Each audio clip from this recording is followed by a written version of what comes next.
Hi Esther, my name is Stephanie Dirkman-de-Betz and I'm working as a MAL advisor at Hand in Hand International. You emphasise that there are no silver bullets in international development, but funding is limited and we have to make choices. So if you could allocate funding however you wanted, which three interventions would you prioritise and why? So Stephanie, you rightly said that I always insist there are no silver bullets.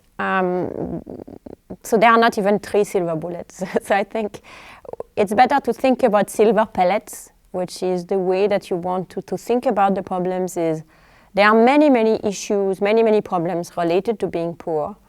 And it's more efficient to think about how to act on every single of these levers and find the most effective place there. So even though funding is limited, I think the best way to think about is you're still going to need to intervene to make education work better, to make health work better, to make entrepreneurship work better, to give people protection in moment of crisis, for example, natural disasters or an epidemic like the COVID-19 epidemic. So I don't think it is very sensible to say, let's find the three things that are going to solve all the problems in the world. It's really going to be a myriad of things.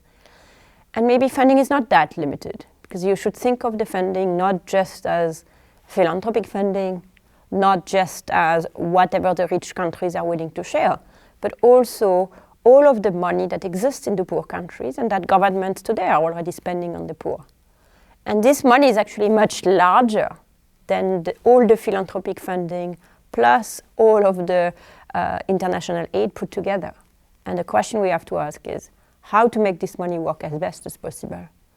So if your question is about, philanthropic funding is limited, where should we put it? I think it should be mostly put in supporting countries and communities and individual local actors to find how to achieve their goals the most effectively and cost-effectively possible.